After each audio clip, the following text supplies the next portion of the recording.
Good afternoon, everyone. Welcome to episode 4 of the M Word. My name is Robin, and I'm pleased to have you with me this afternoon. Lovely to be able to see a bit of sunshine outside today. It's been very wet and windy and horrible actually for the past few weeks. So nice to see the sun back. Hopefully it's the start of spring and we can start to see some good weather. But thank you so much for joining us. As always, I'll just do a little bit of an introduction as to why we're here. So this is the M Word, our weekly YouTube live session that we do every Thursday at 2 p.m. unless of course we say it's not on Thursday because we're busy doing something else. But we do them once a week, typically 20 minutes, half an hour long. And the idea behind these sessions really is to just share with you some tips, some tricks, maybe some new features, what's new when the new products come out, but all inside of Autodesk technology. So whether it's Fusion 360, Revit, AutoCAD, Inventor, or indeed any of the other software that touches that design industry for either manufacturing or construction. So for those of you that are coming back, thanks for joining us once again. For those of you that are new, please follow us on Instagram, LinkedIn, Facebook, what have you. Be great to see you on there and following our pages so that you can see when we go live and see all of the other social content that goes up that isn't live, pre-recorded stuff. And also be sure to like, share, hit the bell to notify of new content, and please comment, give us some feedback, tell us what you want to see, what you enjoyed, what you didn't enjoy, and what you'd like to see again. So yeah, great to have you with us, and again, virtual coffee break, although I've got tea today, too much coffee this morning. So yeah, hopefully the next 20 minutes or so will be interesting. I'm actually really excited, sadly, that's my inner geek coming out, about today, because I've just been shown something by one of my colleagues not 20 minutes ago that I actually didn't know. And I think it's great, so I'm going to share that with you today inside of Autodesk Revit, which I know my colleague Kieran will be very happy to hear that we're going to have a focus on Autodesk Revit first, before we jump into Autodesk Inventor at the end. So without any further ado, let's just jump straight in and share screen. So let's go into, I've pressed the wrong button typically. I always do something wrong, they never go smoothly. The joy of live session. So we're going to go small and let's get the screen up. Beautiful. So we're going to start inside of Revit, and I'm just going to do this really straightforward, I guess, as I always do, just to try and keep this really clear and transparent for you. This first bit of functionality that I'm going to show inside of Revit, it's been in there for years, but literally before this session, not 20 minutes before this session, I did not know this feature existed. So thank you to Richard, Mark, and Gareth, and the rest of my team who looked at me strangely when I said I didn't know about this when I was looking for content to show. So this is great.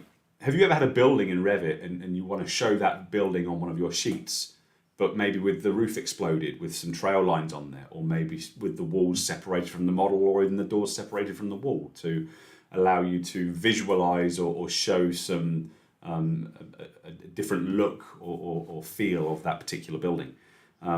This has been in Revit for donkey's years, so why I didn't know this, I don't know, but now I do know it. I'm going to share it with you to make sure there is no other unfortunate souls like myself that didn't know existed. So I'm just going to throw together a really quick, simple building design. And the reason I'm doing this from scratch rather than opening up a massive building that we've got already made is just to try and keep this transparent, just to show you how easy it is and make it really easy and simple to understand as well. So we'll do some simple external brickwork walls. Let's just add a simple floor. Let's have a ground bearing floor, would be great. Hover over, use tab to select all of my walls, and we will flip to go to the core and press the tick. Once we've got our walls and our floor, I'm just going to go ahead and add some windows. I'm not overly fussed about which ones. Let's add some nice big windows around the outside of the building. 1, 2, 3 on this side, 2 at the front, 1 at the back, and then maybe 2 on the right. I'm not overly fussed for the purpose of this. I just want something in there. Once we've got that, I'm going to go on to level 1. I'm going to add another floor on level 1. This time we're going to add an upper floor. Again, select my walls, tab to select all of them. This time we want to go to the underneath the plasterboard on the wall rather than the core. Press the tick. Join the walls to the floor, absolutely. Just going to have a look in 3D just to make sure that all those windows are the right way around. I'm pretty sure I saw one that was, or in this case, more than one, that was the wrong way around. So just select those and hit space a couple of times just to flip those round. So first it flips the orientation left to right, and then it flips the orientation front to back whenever you hit space on them. So let's just flip them around so that they look correct. Although we're just going to mocking this up, we still want it to look half decent, right? So let's do that. And then let's fire to an elevation. I think I need to have another level. I've only got 2 levels here, so let's select this level, pull that out, and out to the side. And let's just place another level on top of this one. I'm just going to match it another 4 meters on top, just so that we've got something that's quite consistent. Doesn't matter too much for the purpose of this, how realistic or unrealistic that is. We'll grab all of these walls and just extend them up a little bit higher, just so they go past that level. Perfect. And then we're going to head back to our level 1 view. That looks all fine. So let's go up to level 2. Place a roof on there. I'm just going to do a standard dormer roof for this, guys. Nothing overly complicated. So let's add a roof. A basic pitch roof is absolutely fine. Let's select the existing walls, tab around them to select all of them. Let's window select these 2 and turn off define slope, because we want a dormer roof, so define slope on this side and this side, which I've got here and here. Default angles are absolutely fine. And then we're going to press the tick. Yes, I want to attach everything. Go and have a look in 3D, and we've got a basic building. Just want a couple of internal walls on the top level, really, just to set this aside now. So let's select the bottom floor windows, select one of them. They're all the same, so I can say select all in entire project, copy to clipboard, and then paste align to selected levels, level 1, press OK. Fantastic. And let's jump up to level 1 on the floor plan and just add some simple partition walls in here. Again, I'm not really fussed about anything overly complicated. I think 75mm partition be fine for this. I'm just going to mock this up again. Nothing at all overly complicated in here. Let's go to there, and then let's go along here and here, something like that. So we've got 1 wall, 2 walls, and 3 walls internally, and that's absolutely fine. I could add ceilings on if I wanted to. Maybe we'll just do that quickly. Ceiling plan for level 1. Let's add ceilings here, here, and here. And then ceiling plan for level 0. Let's add ceilings there. Perfect.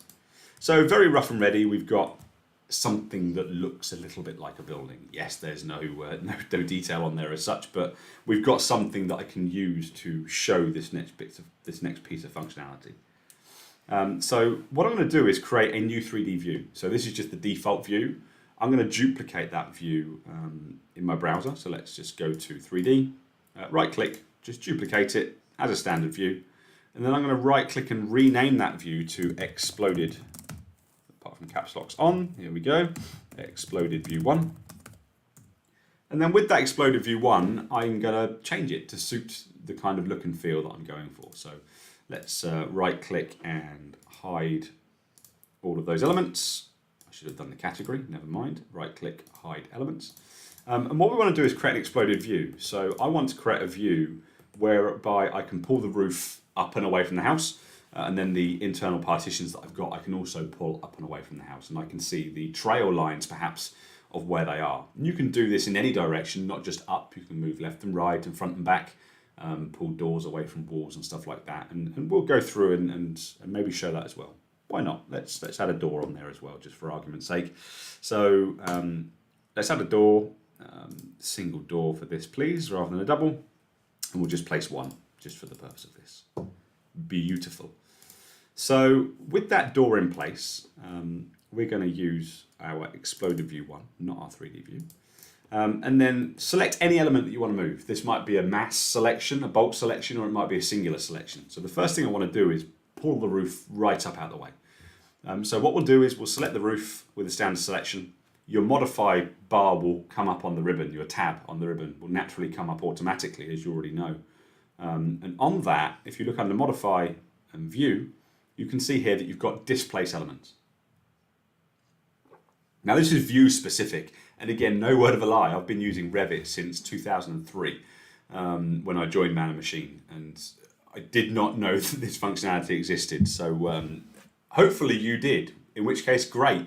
Turn off now, don't bother watching. But hopefully there's some of you that are using this, or even better for me today, some of you that haven't used this or haven't seen this like myself, that you'll just go, well, whoa, I wish I'd have known that 20 years ago. So let's go and hit Displace Elements. You get this little gizmo triad appear on your mouse to control how you want to move it. Again, this is view specific. This doesn't change or move any of your elements in the model. It's just going to tweak it in the view. So I'm just going to hover over the blue axis here, click and hold my mouse, and just drag that upwards by a given amount. Once that's been dragged, as well as being able to drag it some more or edit that movement or even reset it, I can also go ahead and add paths on there. So if I choose path, I can basically go and click any point that I want a path to be displayed. So I'm going to say the back edge here, here, and maybe here. I don't want to put one on the front because I'm going to have some more components that come out in the front of the model. So let's just have that coming off in that direction. Already, for me, this is great. It looks absolutely fantastic. Hit escape a couple of times to cancel.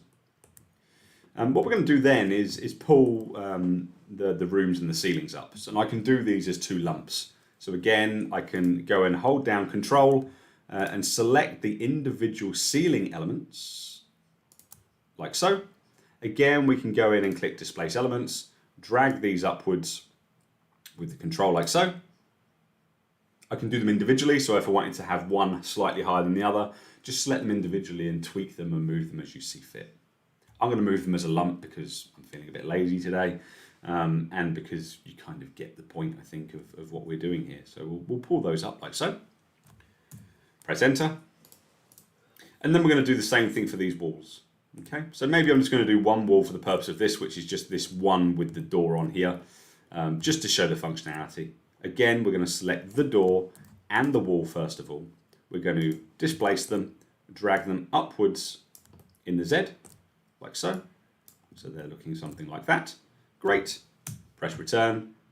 From there, I'm going to select just the door, and I'm going to say that I want to move. Can't do that because we grouped it together. That's a bit frustrating. Should have done it separately, but you get the general idea. Let's just do an undo. I'll show you the door in place. So rather than doing that, if I just grab the door individually and do him like so, keep pressing caps lock instead of tab, let's displace that component and pull him outwards. Again, once he's there, you can choose to specify, you come here, thank you, path, there. Again, we can go and add the paths to all of these components like so. What we essentially end up with is the ability to pull the model apart as much or as little as you see fit. I think that's great. The ability to do that, whilst I've made a bit of a hash of it, it doesn't look that great. You know, if you can imagine that you're coming in here and you're wanting to make something that you know, specifically highlights or makes a point of a given object or element, or maybe even some very specific installation instructions as part of a detail, we can start to create these exploded views, which might be more typical in the manufacturing space. For modular design, this would be absolutely fantastic and quite game-changing. Remember, this is a view, so winging it a little bit here, but what I'm assuming I can do, because this is a view, is literally just go and throw this exploded view straight into a rendering tool like Twinmotion or Enscape, as I have in here, or indeed push it across into 3ds Max, like we saw last week from Autodesk Inventor. These are view-specific changes. Again, I made that point earlier, so it doesn't matter how many times you've done that view or you've got different views doing different things. This will allow you to control and work on that view then individually and separately. So for example, here inside of Enscape, we can see those displacements have happened, but they haven't changed the main model. They're only in this one specific view. Obviously you don't get the 2D geometry inside of Enscape there, but nonetheless, for me, that's a great piece of functionality, one that, shameful for me, I didn't know it existed, but nonetheless, hopefully I've now shared that with some of you that that can really get some benefit from that, and that's with any component. Yeah, really nice. And actually, what would be interesting to just try quickly, let's just close this, and whilst we're on the subject of winging it, like we did with that Inkscape view, let's see if it works with parts. I don't actually know if it will work with parts, but if it did, that would be fantastic. So those of you that don't know parts, in Revit, if I've got a component like a wall, let's just create a simple short 2 meter section of wall here. That is a representation in Revit, so it's one lump, but actually that lump is made up of a system family that has layers. So it has brick, cavity, block, plasterboard, so on and so forth. If I select that component, what I can do under Create here is choose Create Parts. And from my one wall, that will convert the wall into individual elements. So I have my blocks, my cavity, and my bricks as individual objects. That's great if you're then sending this out to a piece of software, maybe like Assemble or something like that, where we're doing a quantity takeoff into Navisworks maybe to do a catalogue. It means that you can actually have individual objects of each material, which is fantastic. But what I was keen to just check before we jump into Inventor is if this exploded view will work with parts, just out of interest more than anything else. So let's go ahead and select our plasterboard, and let's see if it does. No, that's a shame. It doesn't. I was kind of hoping it was, but hey ho, it would have been nice if it did. But nonetheless, it works with individual components, not on the parts. But hey, if you didn't see parts before, you've seen how they work now, and you can do that with the different elements around your model, which is really very useful. So that's what I wanted to share with you inside of Revit. The ability to create these exploded views gives you a different dynamic or a different element or a way in which you can present something differently, as you saw it taken across to your rendering tools as well, which is great. The next part, or the last part of today's M-Word session, I wanted to go back into Inventor just to share something for the manufacturing guys out there. And this is using the contact solver inside of Inventor assembly environments. So what this allows you to do is physically view or realize contact within your model. And this will work with your constraints, with your joints, or just with two components as it is. So again, for the purpose of this, we're literally going to come in and throw something together off the cuff, just to give something that will allow us to do this. Again, I like doing this from scratch scenario because it shows you all the steps, whether you're implementing that on a new assembly or a new component or a new building, or putting it into play on something that already exists. Hopefully by doing things in this way, it kind of sets you on the right path. So let's come in and create a new folder. And then within that folder, let's just give this, already had a folder called temp. Okay, in that case, let's come in and we will create a folder called RB temp. Really need to work better on my naming conventions, and assembly 1 is absolutely fine. So we're going to create a part, just a standard component in this assembly is absolutely fine. Let's place it down. No, we don't want to use Volt for the purpose of this. We're going to create a sketch on the front plane, and I'm just going to create a simple box with a lid that opens and closes. Maybe we'll we're live. Maybe we'll do an action snapper. Action snapper. That's not the name of them. I can't think of the name of them. What are they called? Marker. There we go. Not an action snapper. What's an action snapper? A marker. We'll make a film marker. Mainly because I'm going to go and see Batman tomorrow night, and I'm quite excited. No spoilers, please. But let's go ahead and say, okay, what do we want? About 300 millimeters wide by, give or take about, I don't know, 22. No, not 22 meters, 22 centimeters. Thank you. Lovely. That's great. We'll finish that sketch and extrude that symmetrically in both directions, and maybe a total of 20 mil. That's absolutely perfect. Let's maybe add some fillets. We've got to make it look nice, haven't we? We're doing a live, we've got to make it look nice, so let's add a couple of fillets on the back there. 15 mil, beautiful. From there, let's make it a slightly different material. What do we go with? Glossy black. doesn't really look good with the black theme. Everyone likes red. Who doesn't like red? View, let's put it onto realistic just because we can, because it looks nice, and perspective, fantastic. Let's go back to assembly level, and then we will create another part. Another sketch. Oh, that's miles away. Let's come and create another sketch on here. I'm purposely not creating these as adaptive, related to each other. I'm creating them completely separately. So again, 30 centimeters wide, and then this time maybe we're going to go 16,500 in height.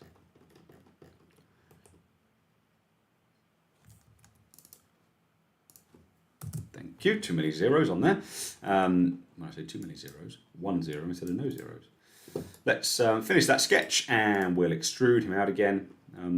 You'll notice I put this into realistic mode and perspective. We can model quite happily if you would ever want to. In this way, which is quite nice. Let's just add a couple of fillets. Nope, not that one, please. Fillet, there we go. On that face, and never be afraid to zoom in. That's one thing that former tutor of mine would never, would always say is if you can't select something, get closer. Never be afraid to get really close to something in Inventor when you're working and have a good look around. And then the top of this, why don't we go ahead and make this gold? Why not something else shiny? So there's our two parts. Now, I've got a couple of ways that I can connect these together. I'm still quite old school. I quite like using the constrain command. You could use a joint. I am going to use the constrain command because, well, quite frankly, I still like it. And what we're going to do is just do an edge constraint. So I'm going to create this edge just here, which is going to create almost like a line-to-line axis constraint. So I'm going to create an axis mate constraint with this edge just here. Okay. Clearly, that wasn't quite what I wanted from a size perspective. Let's go and edit extrusion there. We want 20 millimeters in both directions. There we go, that's better. And then alongside the axis constraint, the degrees of freedom, we've still got front and back movement there.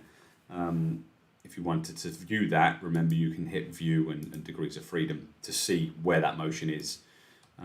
We don't want that front and back motion, so let's go to constrain, add a flush face to face, and then we have basically something that will spin all the way around.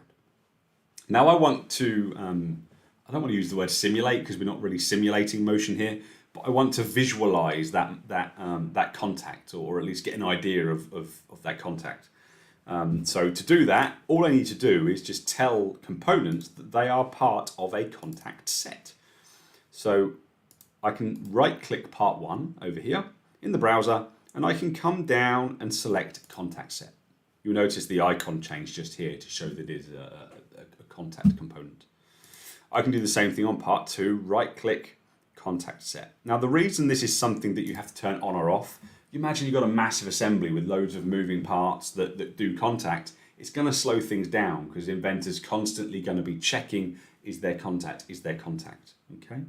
So A, we turn the contact on the components that we want to be able to collide. And then we have to tell it to activate. So under inspect, we can go across and hit activate contact solver. And when I move this component now, with a bit of luck, if I try and drag it through, you'll notice that it doesn't let me. If I try and drag it through, it won't let me. Okay. So we now have contact between those components, which is great. This does work, as I say, with degrees of freedom as well. So just one more thing before we kind of wrap up on today is if I go and add another part, let's just turn off contact solver, go back to assemble. Let's just create a simple sphere, or a cylinder might be better actually. So let's create in here a sketch on the XY plane. Let's just do a circle here. I don't know, about 10 centimeters, and let's just extrude that by 75 in both directions. There we go. And then for the purpose of this, again, let's make it look half decent. So let's have a piece of rubber. Go back, and then we need to get that into play so that it's sat in the right place. Okay. So again, just for the purpose of this today, I'm going to use a constraint. And I'm going to use the axis, not the face, okay, not the center line, this edge here. Okay. So the edge with the edge, like so. What we want to do is a bit of an offset by 50 millimeters, of 5 centimeters, sorry. Okay. And with that, let's also have a flush. So constrain, face flush here to here. So this component still moves along. I could have done the same thing with the joint. Joints are great. Don't do what I do, use joints. But constrain for this is just makes it accessible to everyone that either is or isn't using joints. Now, if I grab this last part, right click, contact set, this is a bit rough and ready, so it might not work. Activate the contact solver. If I bring this down, you see that? We can drive the motion of this cylinder with this marker coming down on top of it, and the other way around. So if I do this correctly, if I drag this along, we can open the box. Okay, pretty cool. This example is fairly simplistic, but you can see how you could start to drive motion pretty easily inside of Inventor using this functionality. It works really well, and that in tandem with the interference analysis that I showed you week 1. Really, I'm actually on time for once. That's amazing. I normally overrun and jabber on too much, but yeah, there's 2 tips. One specifically for Kieran upstairs on construction and Autodesk Revit. Fantastic tool. Why did I not see or read or know about that before? Creating exploded views. And then this one, a personal favourite of mine, is I visualise and drive contact and motion. And actually, I'm going to throw one more in, just because we got 3 minutes before I'm meant to finish, although I was 10 minutes late last time round. What if this was in another level? So let's take these 3, let's turn off contact solver. Let's take these 3 components here and let's right click them and let's go to components, component, and we will demote them. So we're going to demote them into a subassembly. Okay, so within that subassembly, I've now got these 3 components. Okay. If I make this assembly flexible, right click, make it flexible, you notice how we can still drive, not the constraints, because the constraints don't exist at that level within that assembly. But if I turn on flexibility and I had the constraints at the right level, we could drive the individual part priority, thank you. We can drive the individual motion of those components from a further top level. So if I hadn't have shoehorned this in at the last minute, if this is a sub-assembly, make that sub flexible and we can drive the constraints and what have you inside of there. So yeah, that's kind of all I wanted to show. If this has been useful, if you've enjoyed it or not, give us a like, give us a dislike. Please don't give us a dislike, give us a like. Drop a comment, share, subscribe. Let us know what you want to see. I really hope some of these have been useful for you. We're going to keep coming back next week, every week. So next week, same time, next Thursday, 2 p.m. I will be back live. If there's anything you want to see, something you want to hear about, drop us a comment. Let us know. But until then, stay safe. Thanks for watching. Take care. See you again. Goodbye.